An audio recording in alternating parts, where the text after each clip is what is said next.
Welcome to Torah, Mussar Mindfulness. I am Rabbi Chasya, the founder and director of the Institute for Holiness, Kehilat Mussar.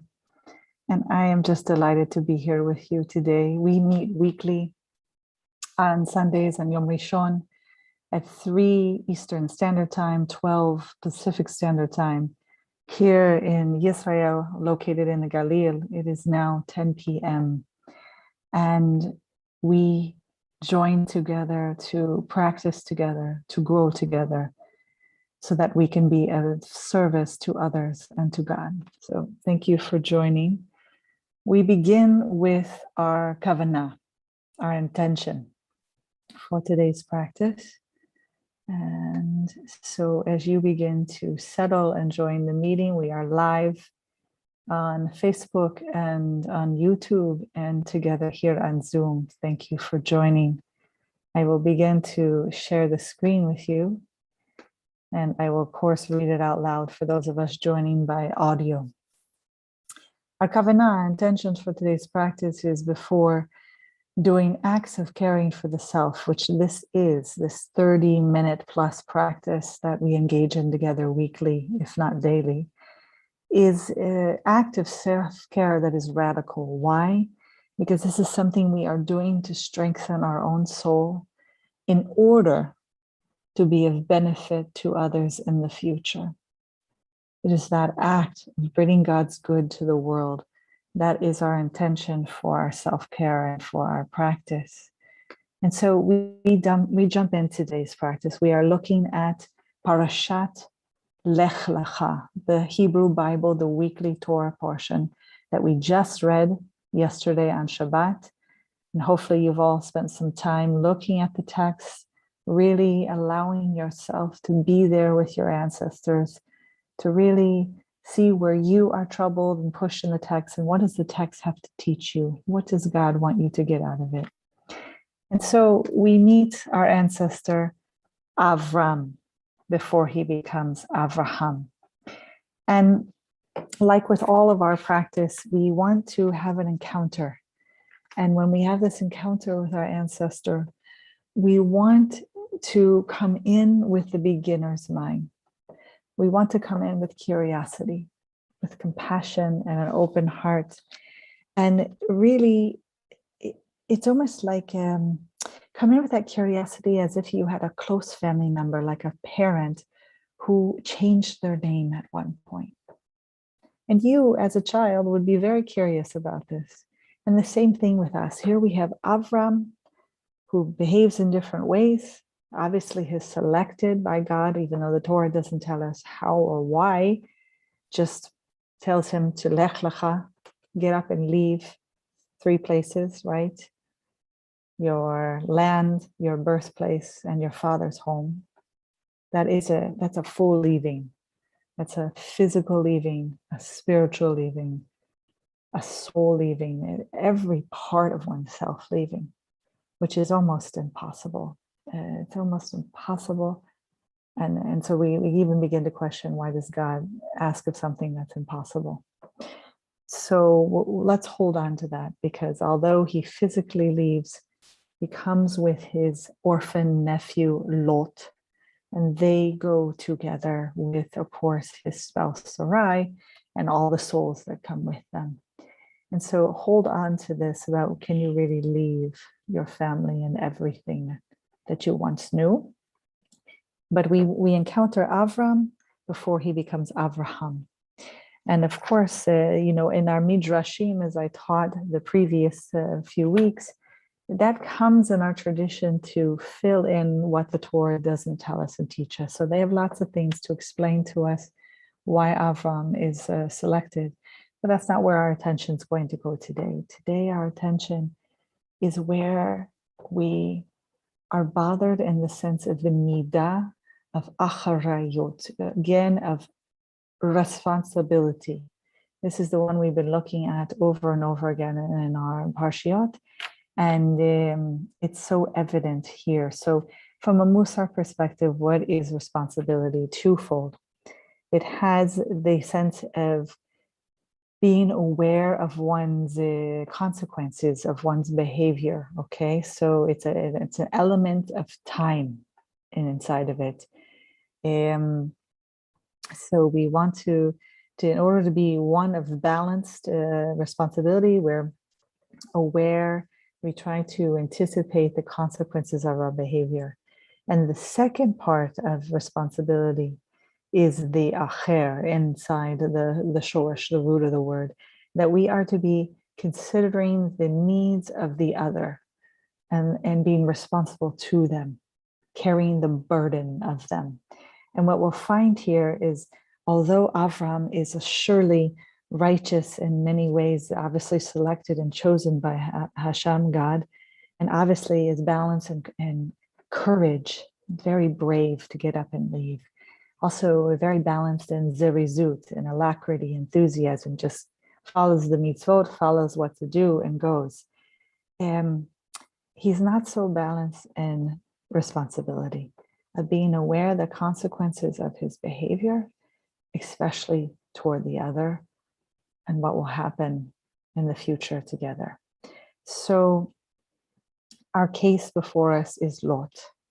All right, I'm going to briefly share again the text we have before us from chapter 13, Pasuk, the verse number 6, that let me give you the background of the story, that a famine hits the land of Canaan, all the land actually, except for Mitzrayim, except for Egypt.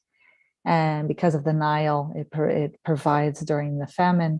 So Avram and Sarai and all the nefashot, all the other souls, including Lot, head down to Egypt to survive the famine.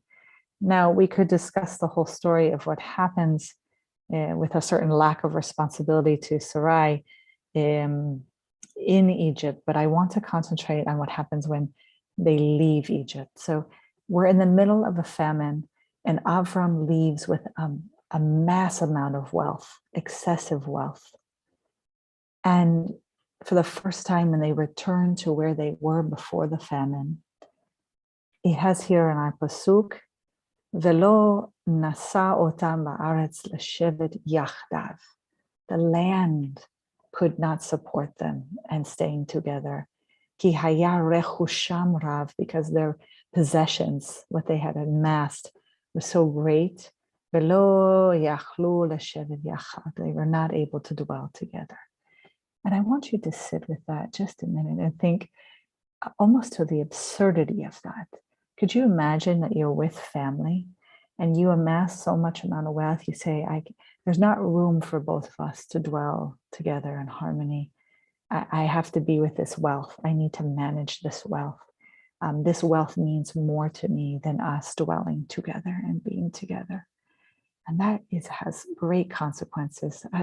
Avram is not thinking and prioritizing being responsible to Lot, his orphaned nephew.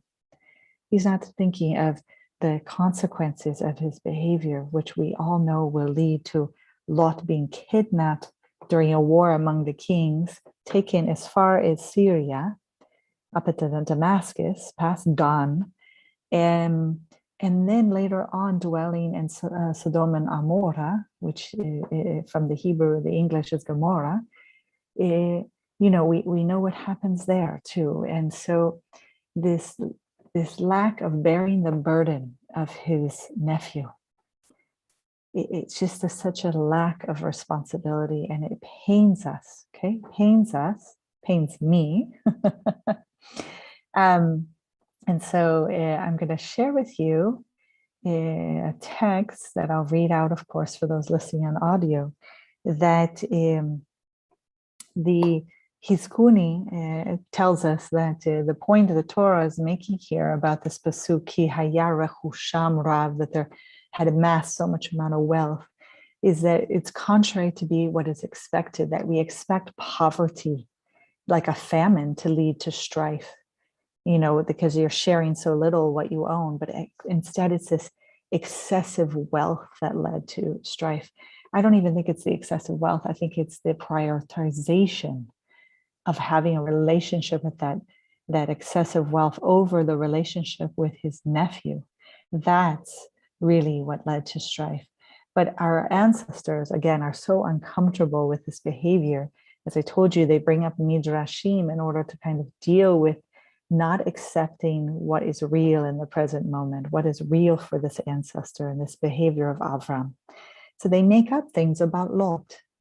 They make up things that so we have here in Malbim, who comes to say that Lot began to deviate from Avraham's ways, and they were not able to dwell together. Other commentators go on also that he ends up, being part of this ancestry that is essentially not looked upon well by our ancestors. And so I rather than demonize Lot or find something wrong with him, I rather look at responsibility of Avram and at our ancestors. He's obviously the master patriarch. It won't be the first time that he prioritizes his own needs or wants over the consequences towards another and not bearing the burden of the other. We'll see how he treats Sarai as heading down to Egypt in order to save his own life. Obviously, he wants to save his life, but it's questionable, the behavior. Again, questionable with Lot here.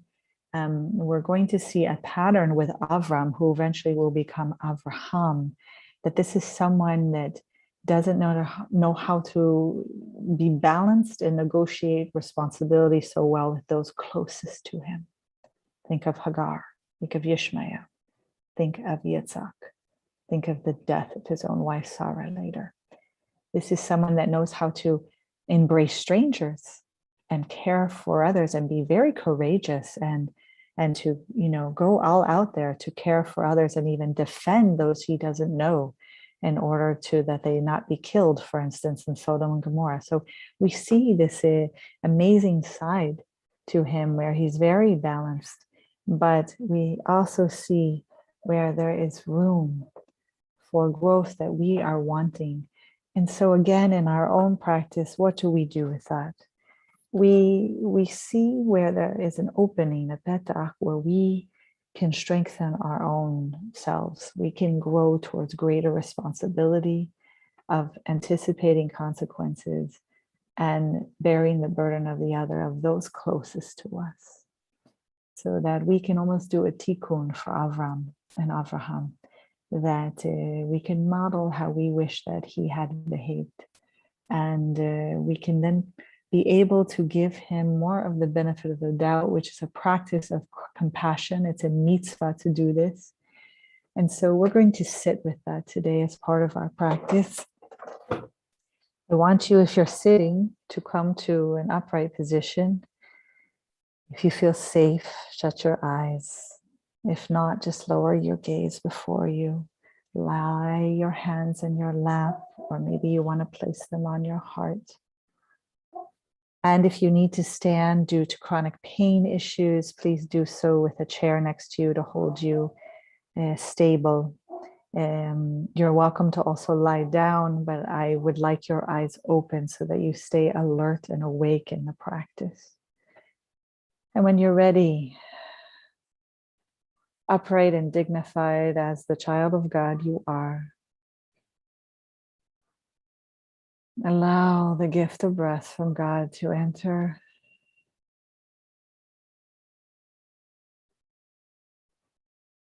As you allow your lungs to expand, come to awareness of your body.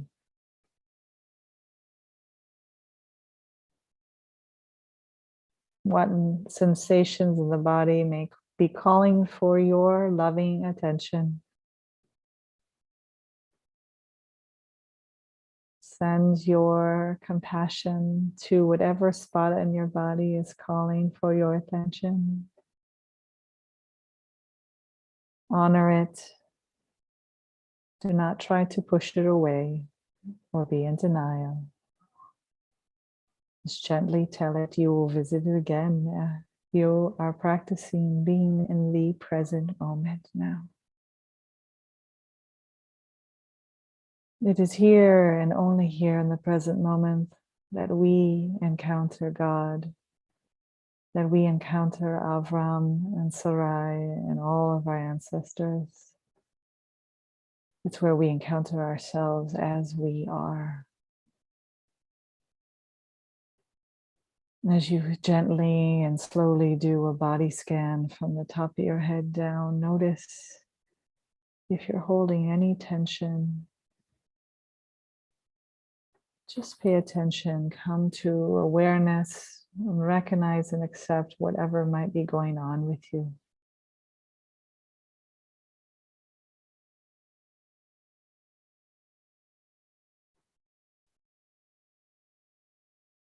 If you notice any planning in your thoughts, looking towards something in the future, and when you become awake to that, bring yourself back to my voice, to your breath as your anchor.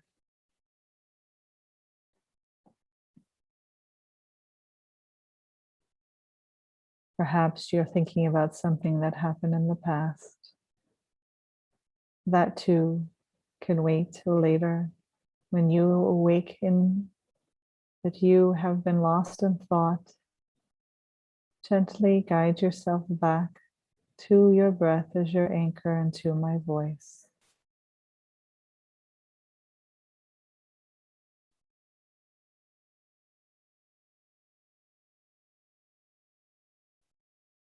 What we have continued to do today as we started in Bereshit, continued on to our ancestor 10 generations after Adam and Chava of Noach, and 10 more generations later to Avram. We are building our muscle. And which muscle is that? Several, actually. Our muscle of kindness, of compassion, of giving the benefit of the doubt. Our muscle of mindfulness, allowing ourselves to be fully present with the text, this beautiful gift handed down to us. We are meant to encounter it in our ancestors so that we can be troubled. It is part of our curriculum. It is a gift from God, from the Mussar perspective. And this is where we are in our Mussar mindfulness practice. To be fully present with whatever is and to notice the middot, the soul traits that are unbalanced, where we have room for growth, just like our ancestors did. So as you spend these last moments in silence and this quiet sitting meditation, note where you have your room for growth in the midah of responsibility, of anticipating consequences, and of considering the needs of the other, of bearing the burden of the other. We will move to silent meditation now, and I will ring the bells when we are ready to come out together. You'll move to mute, to silence, so we may sit together. You need not worry about time. I will pay attention to it.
Note in our practice of Mussar mindfulness,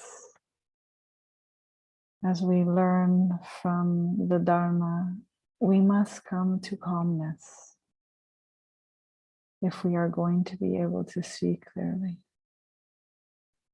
And I bring us back to our kavanah, our intention for today's practice, that our intention is a form of self-care in this practice together today, so that we may be of service to God and others, so that, as Rabbi Shimon Shkop says, to bring God's good to others, to have that as our delight, as our wish, as our first impulse, that we may, through our practice of calmness and mindfulness,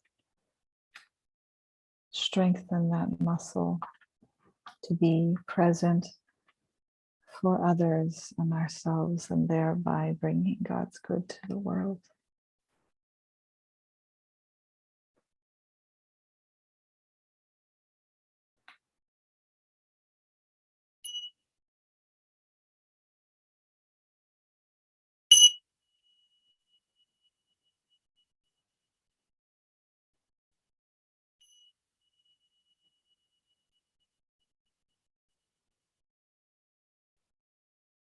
Slowly and gently allow your eyes to open.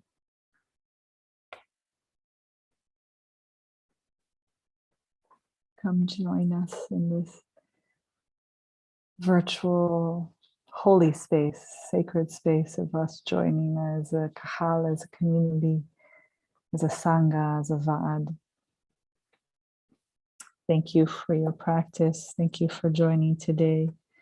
May we all give ourselves an inner bow, a bow to our teachers, a bow to our ancestors, and a bow to God for giving us this moment, sustaining us, to bring us to this moment, a shechianu, to be together. Again, I'm Rabbi Chasya, the founder and director of the Institute for Holiness, Kehilat Mussar. Please join us every Sunday, 3 p.m. Eastern Standard Time, looking at the weekly Torah portion as we do an awakening, the hitorut of Torah, Mussar, mindfulness, that we can incorporate into our daily lives as practice. Do practice responsibility this week. Read next week's parasha, Vayera. Allow yourself to get deep into it, especially on Shabbat. Use the time of that special extra neshama, the extra soul, to really dwell in it and see what the text has come to teach you. Allow God to show you your gift and your curriculum, your own spiritual curriculum. We thank you for your donations, your dana, that you give weekly to us as the Institute is a free will offering to support our institutes, that we may continue to offer this programming to you. I thank all those who have supported us. And again, we accept sponsorships in honor of anyone during these sittings and teachings, and in memory of anyone. Blessed be their memory. And you're welcome to reach out to us at Kehilat Mussar, the website, and also at gmail.com. And again, I thank you for your practice. Feel free to be in touch with any questions or concerns. And with that, I say to you, Laila Tov, good night from here. Take care and be strong, from strength to strength in your practice. Take care.